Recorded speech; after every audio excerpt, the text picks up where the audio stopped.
আসসালামু আলাইকুম। বর্ষা জিএল থেকে আপনাদের স্বাগতম জানিয়ে শুরু করছি আজকের এই অনুষ্ঠান।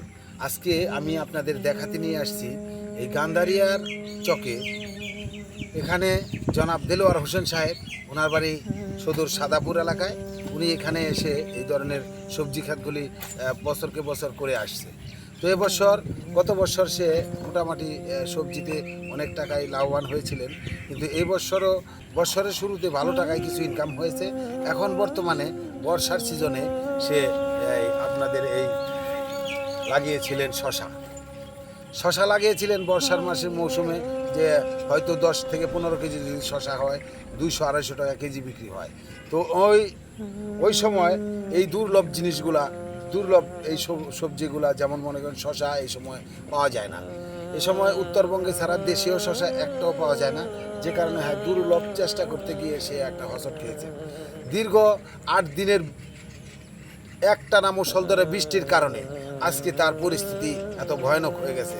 আপনারা দেখতে পাচ্ছেন শাক, এই ক্ষেতগুলা পুরা নতুন করে কাইটে দিতেছে যেন আর হইতে না হয়, কারণ তার এই ধরার প্রথমেই দুই একটা ধরতেছে, এমতো অবস্থায় ক্ষেতটা বৃষ্টির কারণে নষ্ট হয়ে গেছে, যে কারণে আর ধরবে না। কিছু বোনার জন্য সে আবার চেষ্টা করতেছে। আমরা এখন জনাব দেলোয়ার হোসেন সাহেবের সাথে একটু কথা বলবো, চলেন যাই তার কাছে।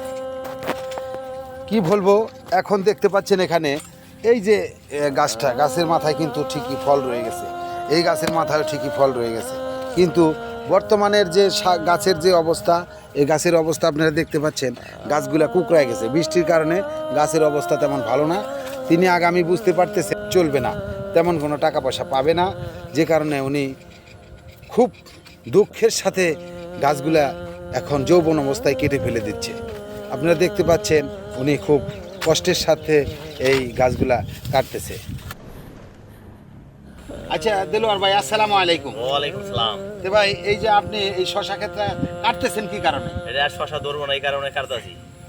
শশা ধরবো না, কি কারণে ধরবো না একটু যদি বুঝায় বলতেন। এটা এই 8 দিনের মেঘে শশা খেতে একবার লাল হয়ে গেছে, আর কাজ হবে না, এই যে কুকটা হয়ে গেছে, এই কারণে আর শশা ধরবো না। এখন এটা আমি কাটিয়ে ফেলে দিয়েছি। 15 দিন জায়গার মধ্যে আমার পরে 30,000 টাকা খরচ। এখন এই 8 দিনের বৃষ্টিতে একবার সবই শেষ আমার। 30,000 টাকা খরচ করে এই জমিতে সে শশার আবাদ করেছিলেন। তিনি এই মুহূর্তে 8 দিনের, মাত্র 8 দিনের এই মুষলধারে বৃষ্টির কারণে তার রফা দফা শেষ হয়ে গেছে। এখন সে নিঃস্ব হয়ে গেছে। বর্তমানে এই দুঃখে দুঃখিত হয়ে আসে এই ধরনের ফলের গাছগুলো কেটে ফেলছে। ফল ধরা অবস্থায় আছে, প্রত্যেকটা গাছেই ফল আছে, কিন্তু ফলগুলা লাল হয়ে যাচ্ছে। উনি বুঝতে পারতেছেন এই ফলে আর চলবে না, যে কারণে সে নতুন কোনো কিছু করার চিন্তা ভাবনা নিচ্ছে। তো আপনার দেলোয়ার হোসেন ভাই, আপনাকে যে আমি যে একটা প্রশ্ন করতেছি, যে আপনি এই যে কালীন সময় এই যেমন মনে করেন বর্তমানে ফল হইতেছে, যদি গাছগুলা রাইখে দিতেন কিছু কি ফল পাইতেন না? না, কিছুই না, এগুলো সব লাল হয়ে কুকড়ায় গেছে, আর কাজ হবে না কিনা। এই গাছগুলা কুকড়ায় গেছে, সব কুকড়ায় গেছে, এগুলো আর কাজ হবে না। দুইটা একটা জায়গায় করা আছে, সব লাল হয়ে গেছে।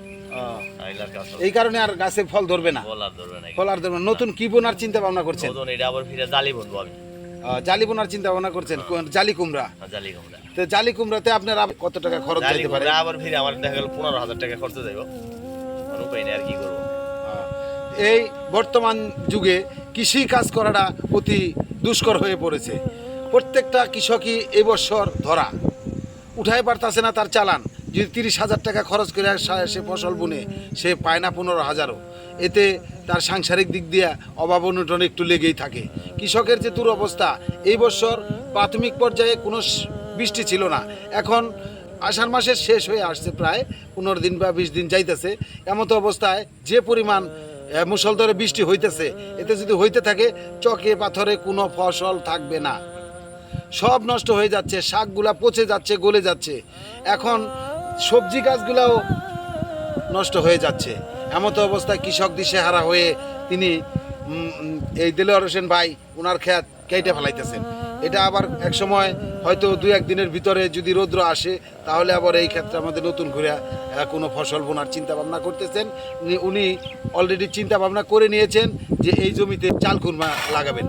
তো সেই ভরসা ঠিক আছে ভাই, আপনার সঙ্গে আমরা দুঃখিত হইয়া আপনার সঙ্গে একটু কথা বললাম। তো ভালো থাকবেন ভাই, আসসালামু আলাইকুম। ওয়ালাইকুম সালাম। দেলোয়ার হোসেন সাহেব তার এই জাংলার ভিতরে দিয়েছিলেন শশা গাছ। এখন সেই জাংলা নতুন করে না ভেঙে, নতুন করে না দিয়ে আবার ফিরে এই জাংলার উপরেই তিনি এভাবে করার চেষ্টা করতেছেন। আশা রাখছেন যে সামনে ফসল ভালো হবে। প্রকৃতপক্ষে কৃষিকাজটা অতি সহজ কাজ নয়, এটা খুব রিস্কের কাজ। অনেক দুঃখের সাথে উনি কিন্তু এই আনন্দের সাথে কিন্তু কাটতেছেন না এই গাছগুলা, অতি দুঃখের সাথে এই গাছগুলা কাটতেছেন। যে গাছগুলাকে এখন তিনি শশা কাটবেন বাজারে জাত করার জন্য, সেই হাতে এখন তিনি গাছগুলাই কেটে ফেলছেন। এই কৃষকের মনে যে কত দুঃখ বেদনা আপনারা তো হয়তো একটু হলেও টের পাচ্ছেন। দীর্ঘ 1 মাস ধরে এইটাকে লালন পালন করে এই এই 1 সপ্তাহের এই বৃষ্টির কারণে আজকে তার এই জমিটার থেকে এই সবজির চারাগুলা কেটে ফেলে দিচ্ছেন। আমরাও তার সাথে একটু সমবেদনা জানাই, পাশাপাশি দোয়া করি তার এই যেন শশা ক্ষেত যেহেতু মার খেলো, এখন যে চাল কুমড়া লাগানোর চিন্তা ভাবনা করছেন এবং এই জাংলার উপরেই, যে কারণে আশা করা যায় সে আরও একটু লাভবান হতে পারবেন যদি বৃষ্টি বাদল না হয়, আকাশ পাতাল ঠিক থাকে। বৃষ্টি অবশ্যই দরকার আছে এবং কি সেটা সময় মোতাবেক।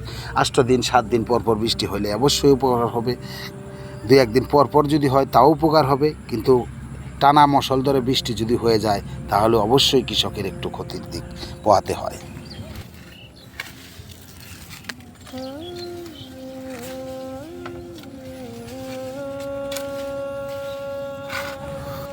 আমরা কৃষক, আমরা হয়তো একটু কমই বুঝি, যদিও বর্ষার মাস, আষাঢ় মাস চলছে এখন, এ সময়ের ভিতরে বৃষ্টিপাত তো হওয়াই স্বাভাবিক। তারপরও আমরা চেষ্টা করি আপনাদের নতুন কিছু খাওয়ানোর জন্য। এই মুহূর্তে দেশে বিভিন্ন অনুষ্ঠান আদি হয়, এই অনুষ্ঠানের মধ্যে এই শশার বিশেষ দরকার হয়ে পড়ে, যে কারণে শশার এখন দামও প্রচুর। যদিও শশা এখন কম হয়, পাখিতে খুবই কম শশা হয়। এক সিজনে পাখিতে শশা হয় প্রায় প্রতিদিন, একদিন পর পর 100 কেজি, 70 কেজি, 80 কেজি। আর এই সময়ের ভিতরে 3-4 দিন পর পর হয়তো 30 কেজি, 40 কেজি হয়। এই 30 কেজি 40 কেজিতেই ওই 100 কেজি শশার দামটা চলে আসে, যে কারণে এই ধরনের আশা রেখে আমরা কিন্তু এই ক্ষেত খোলাগিনি করে থাকি। এই ক্ষেত খোলাগুলা করার মধ্যে এই ধরনের একটা আছে, যেহেতু এই মাসে কোনো পানি দিতে হয় না, অল্প সময়ের ভিতরে যদি সিজন মোতাবেক, সিস্টেম মোতাবেক পানি হয়, বৃষ্টি হয়, তাহলে অবশ্যই ক্ষেতগুলোতে একটু ফসল ধরা উচিত।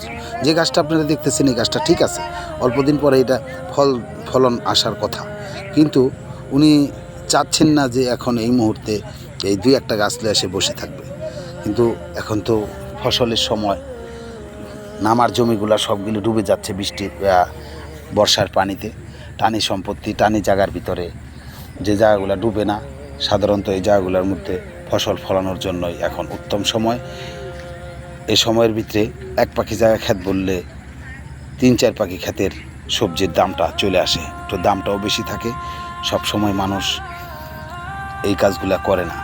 এখন বর্ষার মৌসুম, চতুর্দিক দিয়ে পানিতে ডুবে গেছে, টানের কিছু সম্পত্তি যেগুলো রয়ে গেছে, এই সম্পত্তিগুলাই এখন তারা রোপণ করে খাচ্ছে।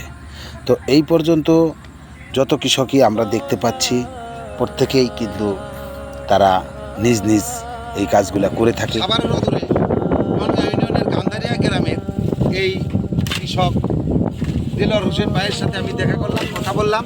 তো আপনারা দোয়া রাখবেন, সামনে যে ফসলটা উনি করতে যাচ্ছেন তাতে যেন একটু আল্লাহ পাক তার দিকে একটু ফিরে তাকান এবং কি তার ফসলের উন্নতি হয়। এই ভরসায় আজকের মতো এখানেই শেষ করছি। খুদা হাফেজ, আসসালামু আলাইকুম রহমতুল্লাহ। সবাই সুস্থ থাকবেন, সবার দীর্ঘায়ু কামনা করে আজকের মতো এখানেই শেষ করলাম।